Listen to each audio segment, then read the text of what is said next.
Amin. Amin. Silakan duduk, ibu-ibu. Tuhan Yesus memberkati kita semua. Selamat Hari Natal, selamat Tahun Baru. Belum ketinggalan ya. Khotbah kita pada hari ini adalah temanya hidup yang berkelimpahan. Tentunya kita semua ingin hidup kita berkelimpahan. Kita mau baca Yohanes 10 ayat 10. Yohanes 10 ayat 10. Pencuri datang untuk mencuri dan membunuh dan membinasakan. Aku datang, yaitu Yesus, supaya mereka memperoleh hidup dan mempunyainya dalam segala kelimpahan. Tuhan ingin kita hidup penuh dengan kelimpahan. Jadi sangat cocok tema daripada khotbah pada hari ini, hidup yang berkelimpahan. Yang pertama, hidup yang berkelimpahan di jasmani kita masing-masing. Tentunya kita ingin hidup kita berkelimpahan di dalam jasmani kita. Kita ingin terlihat bugar, sehat, masih ada tenaga, tidak capek begitu. Masih ada simpanan tenaga sehingga kita bisa kerjakan yang lain dan kita bisa datang di ibadah wanita. Kita juga bisa pergi besuk, kita juga bisa mengikuti paduan suara, latihan paduan suara, dan ada yang bisa menjadi guru sekolah minggu. Itu semua karena anugerah Tuhan. Karena hidup yang berkelimpahan di dalam jasmani kita, di dalam tubuh kita. Kita semua ingin hidup kita berkelimpahan. Kita harus mengatur hidup ini. Dia tidak terjadi begitu saja. Tentunya dari muda, dari kecil kita harus atur apa yang sehat yang kita makan, apa yang sehat yang kita minum. Kenapa? Zaman dulu waktu kita lihat orang-orang atau kita sendiri kok lebih sehat ya daripada anak-anak yang belakangan ini. Kenapa? Semua karena dari mulut kita. Orang Tionghoa mengatakan ping itu penyakit. Ping chung kou ru. Ping itu penyakit, chung itu dari, kou mulut, ru masuk. Jadi penyakit itu masuknya dari mulut. Jadi kalau kita lihat anak-anak kita, cucu-cucu kita, aduh makanannya yang begitu, minuman yang warna-warni. Lah bagaimana bisa sehat? Jadi kitalah ibu-ibu harus bantu anak-anak kita, keturunan kita, keluarga besar kita untuk menjaga kesehatan kita masing-masing. Orang mengatakan begini, dokter yang paling baik adalah diri kita sendiri. Jadi diri kita ini adalah dokter yang terbaik untuk diri kita sendiri. Saya belakangan ini banyak pergi dengan beberapa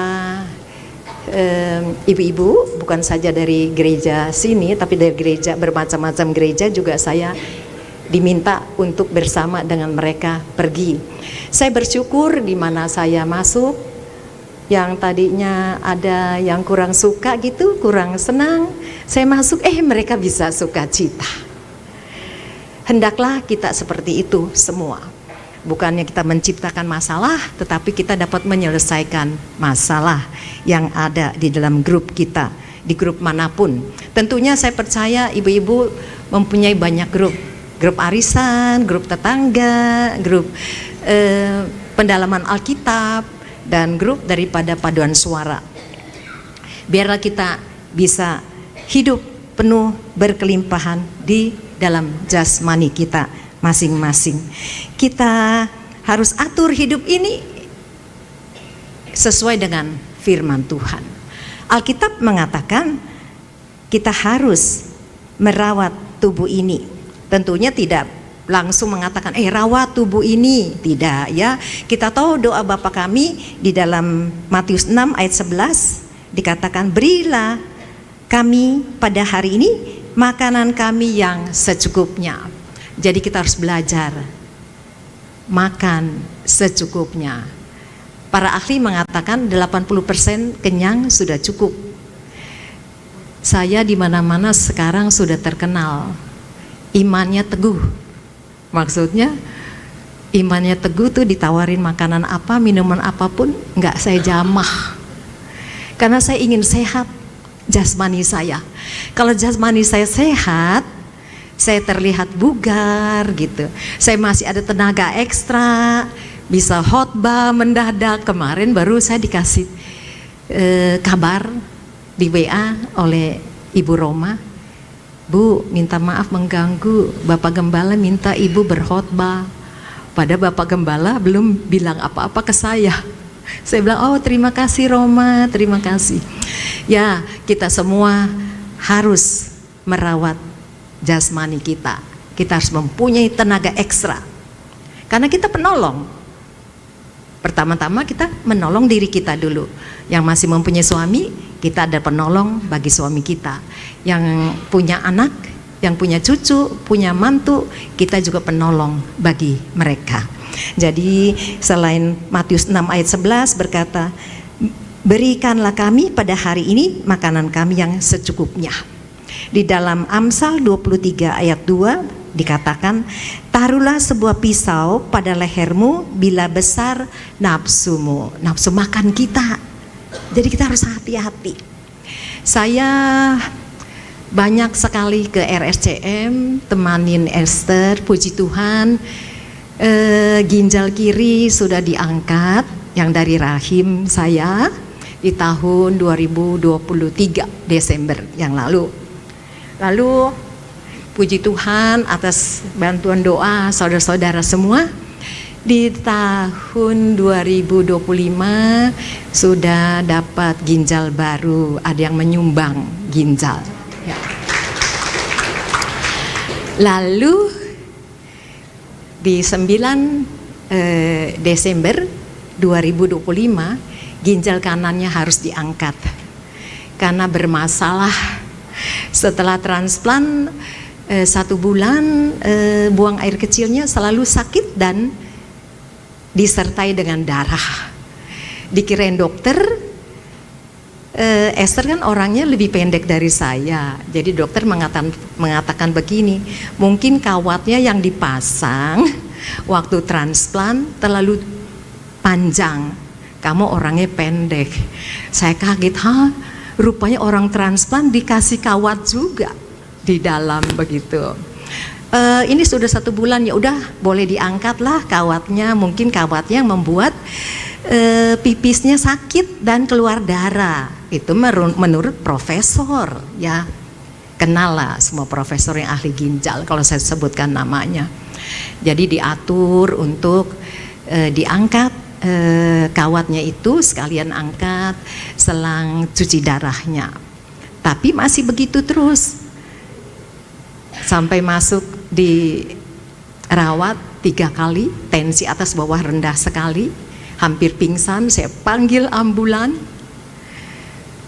dikiranya satpam, ambulannya itu untuk saya. Jadi satpamnya ikutin ambulan sampai ke rumah saya. Saya buka pintu, saya bilang silakan masuk. Bagian ambulan, satpamnya bingung. Oh, bukan untuk ibu, saya kira untuk ibu. Saya bilang enggak, untuk anak saya. Jadi terima kasih untuk bantuan doa ibu-ibu, saudara-saudara semua. Esther sudah tambah hari tambah sehat. Masalahnya sudah diangkat, jadi ginjal kiri, ginjal kanan sudah tidak ada yang karena TBC. Semua karena anugerah Tuhan. Kita harus bersyukur. Kita harus tetap sukacita supaya jasmani kita kuat, supaya kita bisa menjadi terang dan menjadi garam dunia. Orang-orang berkata kepada saya, ibu kebelakangan ini ibu setelah bapak nggak ada banyak senyum ya. Kayaknya ibu nggak ada beban. Dalam hati saya, kamu aja nggak tahu. Untuk apa saya ceritakan beban saya? Tidak meringankan beban saya. Lebih baik saya datang kepada Yesus yang penolongku. Dia tidak pernah salah.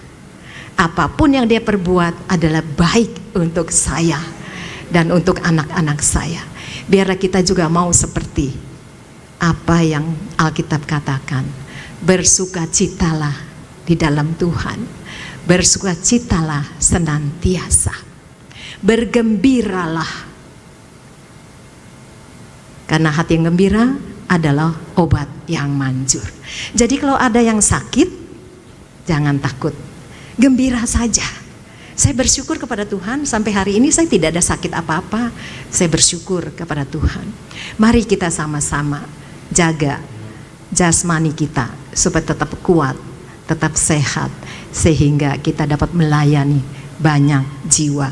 Tuhan ingin memakai kita semua di akhir zaman ini. Mari kembangkan talenta kita masing-masing.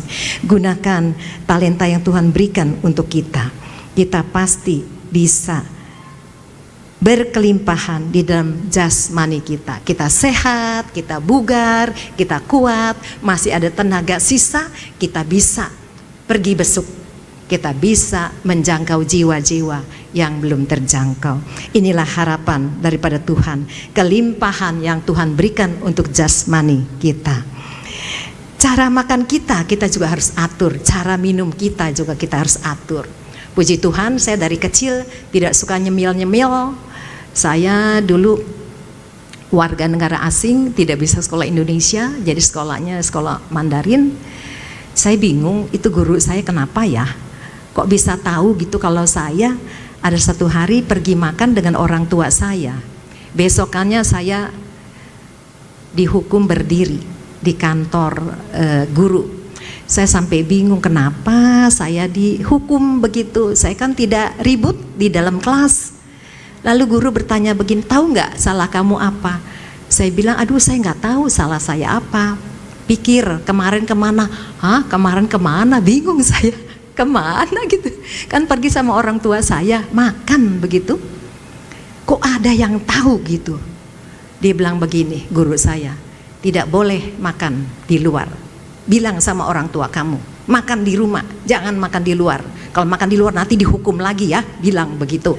Aduh saya sampai takut, saya pulang bilang sama orang tua saya, aduh mama, papa, tentu pakai bahasa Mandarin ya, mereka kan kurang bisa bahasa Indonesia, apalagi papa saya. Saya bilang, aduh tadi saya dihukum. Gurunya tanya, tahu nggak kenapa dihukum? Saya bingung. Terus dia bilang, kemarin makan di mana? Kemarin sore dengan orang tua. Saya bilang, oh iya pergi makan. Bilangin orang tua kamu, nggak boleh makan di luar, nanti sakit. Sampai rasa kok kejam banget ya guru saya begitu. Tapi setelah berlalu dengan ya beberapa guru kami sudah tidak ada, tinggal 1-2 yang masih ada, dan kadangkala kami ada pertemuan dengan guru-guru, dengan teman-teman yang sekolah Tionghoa dulu. Jadi saya bisa lihat, bisa pikir-pikir semua karena Tuhan sudah atur semuanya. Kalau Tuhan tidak atur semuanya, mungkin saya ya adalah penyakit 1-2, tapi puji Tuhan sampai hari ini saya sehat, tidak ada penyakit apa-apa. Bersyukur kepada Tuhan. Jadi kita harus atur makanan kita, minuman kita. Saya pikir-pikir ya, kan suka makan di restoran Tionghoa gitu sama Pak Yakub dulu. Pak Yakub bilang gini, mana nasinya? Nasi kok belum keluar? Kalau kita kan biasa ya, harus ada nasi dulu, baru sayur dan lauk-lauk lain. Kalau ke restoran Tionghoa kan enggak, daging dulu, sayur dulu, belakangan baru mie goreng gitu kan, atau nasi goreng atau nasi putih. Saya bilang gini sama Pak Yakub, udah ikut aturannya, jangan makan nasi dulu, entar perutnya gede. Nanti diabetes gitu kan repot. Kayak tahu aja, bukan ahli kesehatan. Ya sudah saya diam. Nah dengan sekarang kan kita bisa banyak ya dapat pengetahuan bagaimana kita harus sehat jasmani kita, bagaimana kita harus bugar. Tentu kita ingin kita sehat, kita ingin. Nah banyak video-video singkat di YouTube atau di TikTok atau di Instagram menerangkan, beberapa dokter yang dari aliran lain mengatakan jangan makan nasi dulu, makan sayur dulu, begitu kan. Jadi sekarang tidak sulit bagi kita untuk berkelimpahan di jasmani kita. Ya, selain kita baca Alkitab, kita menuruti firman Tuhan dalam Matius 6 ayat 11 dan Amsal 23 ayat 2. Jadi tidak sulit untuk kita pada saat ini supaya kita bisa berkelimpahan di dalam jasmani kita, sehingga kita bisa menjadi contoh bagi orang lain. Wah, lain ya, ibu-ibu yang rajin berdoa, rajin ibadah, rajin besuk, lainnya tambah hari tambah sehat, tambah hari tambah kuat. Itulah kerinduan kita, supaya kita boleh menjadi penolong bagi banyak orang. Yang kedua, hidup yang berkelimpahan di jiwa. Jiwa kita juga harus berkelimpahan, hidupnya senang gitu. Mental kita harus sehat. Tubuh sudah sehat, mental kita pun harus sehat. Kita harus tenang. Kalau kita tidak tenang, maka kita tidak bisa mendapatkan kelimpahan di dalam jiwa kita. Kita harus merasa bahagia, kita harus merasa cukup. Saya ditawarin beberapa tahun yang lalu, mau mobil yang mana? Saya katakan maunya yang sederhana, karena untuk saya cukup kok, nggak usah yang terlalu bermerek begitu. Waktu Pak Yakub masih ada, Pak Yakub mengatakan begini, beli aja tuh Mercedes atau BMW. Saya bilang enggak, saya nggak mau, nggak suka pakai begitu. Kayaknya nanti saya risih, nggak nyaman gitu. Saya nggak mau dari dulu. Pak Yakub bilang udah boleh kok pakai. Enggak, saya bilang saya pakai Alphard. Kata Pak Yakub, Mama pakai BMW atau Mercedes. Enggak, saya bilang saya nggak mau. Bingung ntar nyetirnya. Enggak mau. Jadi kita harus puas, kita harus tahu kebutuhan kita, kita tidak minta lebih.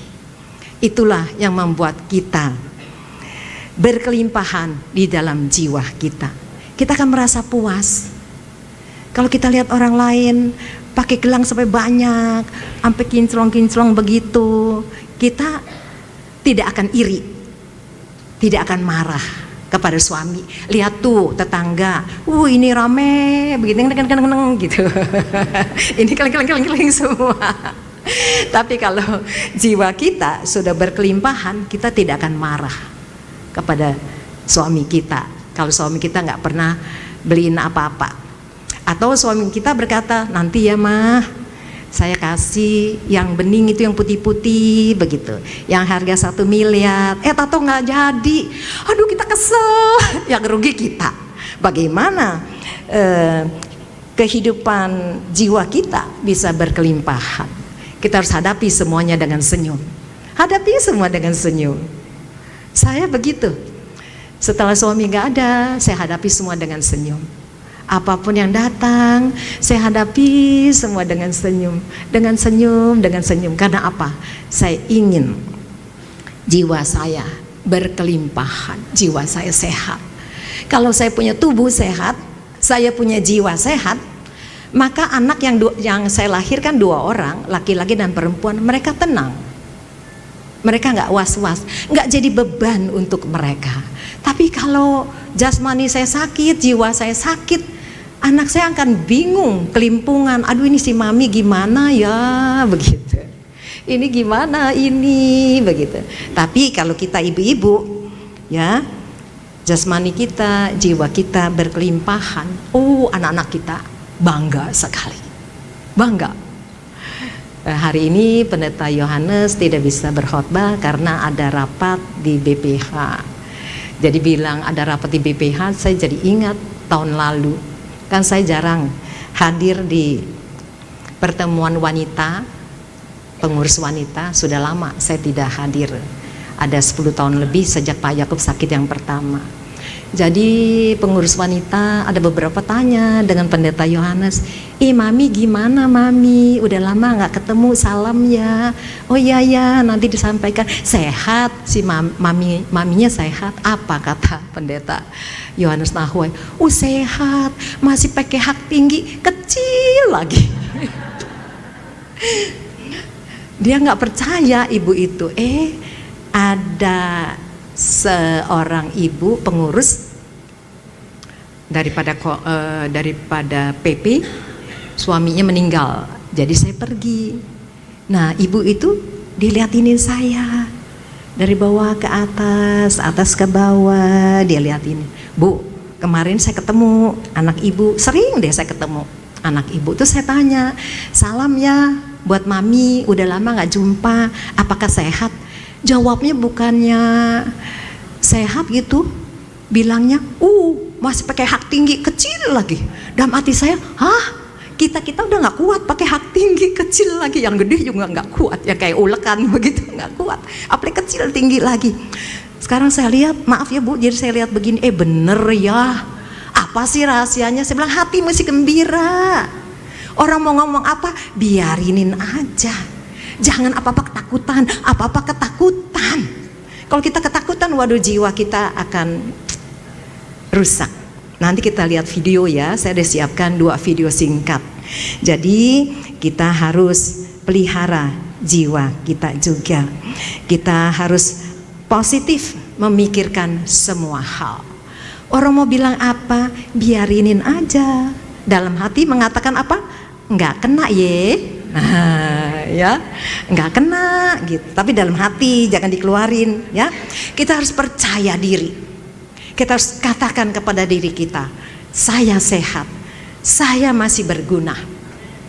Tiap hari kita lihat cermin, kita nyisir, yang tarik alis, yang pakai lipstik, pasti kan lihat ya. Jangan bilang, aduh gue udah tua, dikit lagi 80. Jangan katakan begitu.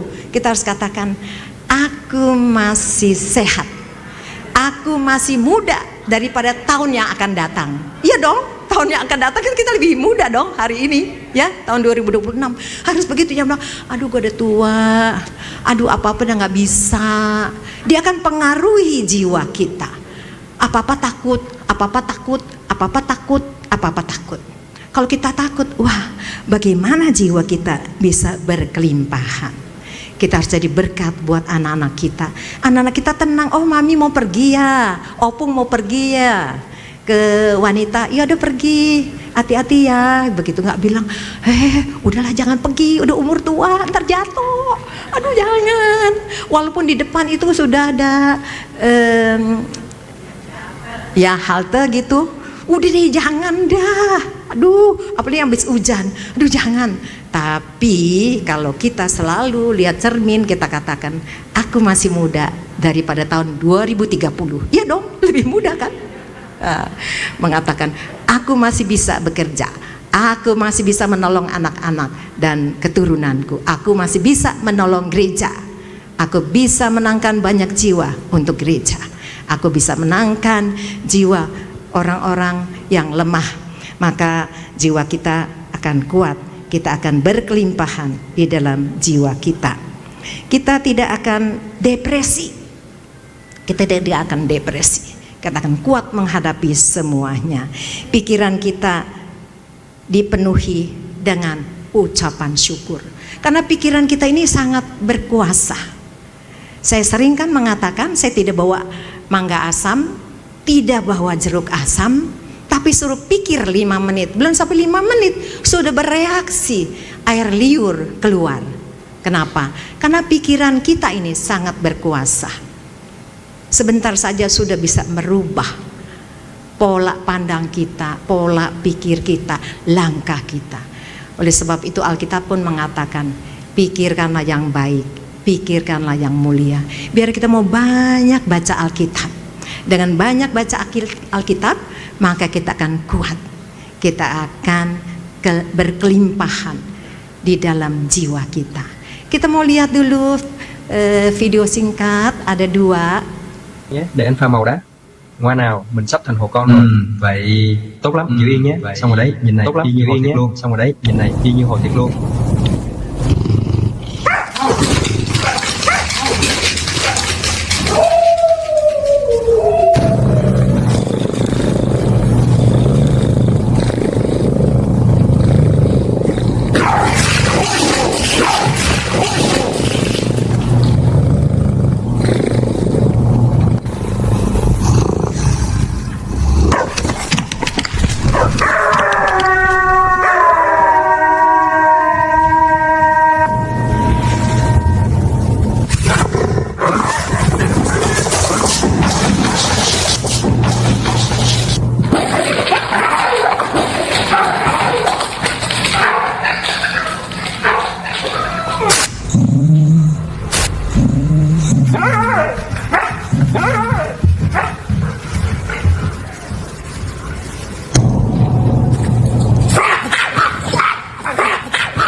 laki-laki ya. Video pertama, seorang laki-laki iseng punya kucing karena dia pandai melukis, dia lukis itu kucing. Wajahnya, tubuhnya seperti harimau. Jadi taruh di anjing. Anjing lihat, wah, ketakutan. Pindah lagi ke anjing manapun, ketakutan. Padahal itu laki-laki iseng. Video yang kedua, padahal itu hanya lukisan. Kucing pada takut semua. Tapi ada satu kucing yang dia jalan aja cuek. Orang itu cuma lukisan. Nah, saya tidak tahu tahun-tahun sebelumnya, tahun-tahun kemarin dan sebelumnya, apakah kita seperti kita apa-apa takut, Tuhan belum jawab doaku, aduh gimana nih, anak belum kasih uang, bagaimana nih, udah sekian tahun saya nggak beli baju baru, bagaimana nih, anak masa bodoh sama saya. Jangan takut, berdoa kepada Tuhan. Dengan banyak berdoa, banyak berkat. Kita harus berharap kepada Tuhan. Jadi kalau kita mau kesel, mau takut, ingat ya video ini. Mula-mula saya juga heran. Saya kan nggak suka periksa TikTok apa segala. Tahu-tahu muncul di HP saya. Waktu mula-mula lihat saya ketawa seperti ibu-ibu, ketawa lucu gitu. Terus dalam hati saya, makna apa yang bisa saya ambil? Jadi saya pikir, oh ya kadang-kala saya takut, apalagi lihat anak saya begitu. Kalau dihitung-hitung dari 15 tahun yang lalu sampai detik ini sudah 30 kali masuk kamar operasi. Kalau dipikir-pikir, ngeri. Tapi karena saya bersyukur kepada Tuhan, saya serahkan semua kepada Tuhan, saya jadi tenang. Saya tidak khawatir. Saya tidak cerita ke kiri ke kanan, bagaimana ini, belum dananya juga besar sekali. Tetapi saya serahkan semua kepada Tuhan. Biarlah kita semua bisa mendapatkan hidup yang berkelimpahan di dalam jasmani, yang pertama. Yang kedua, hidup yang berkelimpahan di dalam jiwa kita.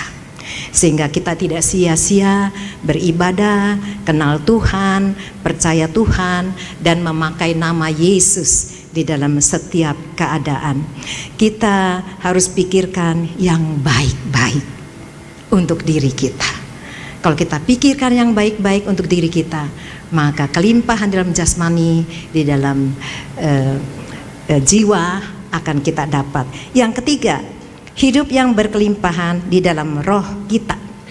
Kalau roh kita juga berkelimpahan, maka kita punya kualitas spirit akan naik. Jadi orang lihat, hebat ya, sekarang kelihatannya mantap gitu. Banyak senyum, bergairah, semangat. Kayaknya kok nggak padam-padam gitu semangatnya. Alkitab yang mengatakan hendaklah rohmu menyala-nyala dan layanilah Dia. Oleh sebab itu kita harus hidup yang berkelimpahan dalam roh kita. Jadi kita akan terlihat pertumbuhan pribadi kita yang luar biasa. Orang bisa mengatakan, di tahun 2026 ini lain ya. Ibu-ibunya lain gitu, lebih sabar, lebih pemurah, lebih mau mengalah. Karena semua kita tidak ada yang sempurna. Saya juga tidak sempurna, kita semua tidak ada yang sempurna. Bapak Gembala Sidang kita, Pendeta Yohanes juga tidak sempurna, istrinya pun tidak sempurna. Semua kita tidak sempurna. Yang sempurna hanya satu, yaitu Yesus Kristus. Biar kita mau saling memaafkan satu dengan yang lain. Kalau kita bisa saling memaafkan satu dengan yang lain, maka kehidupan roh kita akan berkelimpahan. Sehingga tubuh, jiwa, roh kita sehat. Sehingga inilah yang Tuhan inginkan daripada kita, anak-anak Tuhan, apalagi pelayan Tuhan. Kita akan dipenuhi oleh roh Tuhan, penuh damai, penuh sukacita, dan penuh berkat. dan kita akan menjadi garam dan menjadi terang. Kita tidak akan berselisih dengan siapapun. Karena saya kan suka pergi juga dengan dari gereja lain begitu, yang tentunya yang dalam bahasa Mandarin kan tidak banyak ya. Dari macam-macam gereja kumpul begitu, undang saya satu-satunya pendeta, kalau mau berangkat ajak berdoa begitu. Lalu ya makan kadang-kala berdoa masing-masing, kadang-kala gantian begitu. Nah mereka katakan, waduh saya dipanggil semu sama mereka. Semu, kalau ada semu enak dah. Ada yang mengatakan gini, kita jalan-jalan ke ini loh, ke Lokasari gitu. Ada yang bilang ya umurnya kalau pergi itu saya yang paling muda, banyak kan 80 usianya, 80 lebih yang bisa Mandarinnya. Jadi saya bilang itu Lokasari dulu kan nama Mandarinnya Kuaile Sijie. Kuaile itu sukacita, Sijie itu dunia. Kalau orang yang pakai bahasa Inggris Prenton Park ya, Prenton Park ya bilangnya. Saya bilang itu Kuaile Sijie. Begitu ngomong Kuaile Sijie, aduh ada satu ibu ngakak. Jadi kalau di antara mereka ada yang berselisih di dalam kendaraan, saya bilang ini Kuaile Sijie, udah selesai masalah semua. Jadi mereka gembira terus. Nah biarlah kita bisa menjadi garam, bisa menjadi terang bagi siapapun yang beserta dengan kita. Kita harus dapat tersenyum, kita harus dapat tertawa. Lalu grup itu pun mengatakan begini, iya enak deh sama ibu itu. Kalau tertawa tuh tertawain lepas, berarti tidak disimpan akar pahit, tidak ada dendam, tidak ada iri. Inilah yang Tuhan inginkan daripada kita. Kita harus merasa bahwa Tuhan pelihara kita. Walaupun usia kita bertambah, Alkitab mengatakan dengan bertambahnya usia tentu ya kita akan lemah, tetapi biarlah roh kita tetap menyala-nyala. Kita harus melayani Tuhan selama kita masih bisa melayani Tuhan. Kita mau melakukan firman Tuhan. Kalau kita lakukan semua firman Tuhan, maka kita akan berkelimpahan hidup kita mulai hari ini sampai Tuhan Yesus datang kembali. Mari kita berdoa. Terima kasih Tuhan, kami bersyukur kepadamu Tuhan, karena Engkau begitu baik untuk kami. Terima kasih Tuhan, Engkau Allah yang dahsyat, Allah yang luar biasa. Engkau datang untuk memberikan kami hidup kelimpahan ya Bapa. Biarlah Tuhan, kelimpahan itu Tuhan dapat kami rasakan di dalam tubuh kami, jiwa kami dan roh kami, sehingga kami boleh menjadi terang dan boleh menjadi garam dunia, sehingga banyak orang melihat kami, melihat Kristus ada dalam kehidupan kami. Kata-kata kami biarlah Engkau tolong Tuhan, agar kata-kata bukan yang sia-sia, tetapi kata-kata yang membangun ya Bapa. Terima kasih Tuhan, terima kasih. Terima kasih Yesus, terima kasih. Bantu kami ya Tuhan, agar kami tetap kuat, tetap semangat di dalam mencari Engkau, di dalam membaca Alkitab, di dalam berdoa dengan bertalu-talu ya Tuhan. Terima kasih Bapa, terima kasih. Biar Engkau jawab semua permohonan doa daripada umat-Mu Tuhan. Yang tahun lalu belum dijawab oleh Engkau, kami percaya Tuhan tahun ini Engkau akan menjawabnya ya Bapa. Kami percaya Tuhan tahun ini Tuhan Engkau akan memberkati kami berkelimpahan ya Bapa. Kami tidak akan kekurangan ya Bapa. Kami tidak akan merasa kekurangan kasih. Kami tidak akan merasa kekurangan damai ya Bapa, karena Engkau menyertai kami. Berilah kami Tuhan kasih-Mu yang mula-mula. Berkati kami semua ya Bapa. Berikan kami tubuh yang kuat dan tubuh yang sehat, sehingga nama-Mu Tuhan dipuji dan dimuliakan. Terima kasih Bapa, terima kasih. Pakai kami Tuhan lebih dahsyat lagi ya Bapa. Pakai kami Tuhan untuk menangkan jiwa kami masing-masing dan jiwa keluarga kami ya Tuhan. Terima kasih Tuhan, terima kasih. Terima kasih Bapa. Yang sakit Engkau sembuhkan ya Bapa. Karena bagi Engkau tidak ada perkara yang mustahil. Mujizat-Mu Tuhan masih ada ya Bapa. Kalau orang lain dapat Engkau tolong, kalau Ayub dapat Engkau sembuhkan dengan begitu banyak penyakit, dan anak-anaknya yang meninggal Engkau dapat kembalikan, begitu pula Tuhan ekonominya Ayub Engkau dapat kembalikan 2 kali lipat. Kami percaya Tuhan hal yang sama Engkau juga akan memberikan buat kami, asal saja kami mendoakan sahabat-sahabat kami ya Tuhan, seperti Ayub. Terima kasih Yesus, terima kasih. Tuntun hidup kami Tuhan, hari lepas hari, agar lebih dekat lagi kepadamu Tuhan, sehingga kami boleh serupa dengan Engkau ya Bapa. Terima kasih Yesus, terima kasih. Berkati RT RW kami, berkati kota kami, berkati negara kami, berkati gereja kami ya Tuhan. Berkati kami semua Tuhan, berkati pelayan Tuhan di GBI Mawar Saron, baik yang ibadah jam 6, jam 9, jam 1.30 dan jam 5 sore, begitu pula yang ibadah di wanita di tempat ini ya Bapa. Pakai kami semua, urapi kami semua Tuhan. Terima kasih Yesus, terima kasih. Dalam nama Tuhan Yesus kami berdoa. Haleluya. Amin. Tuhan berkati.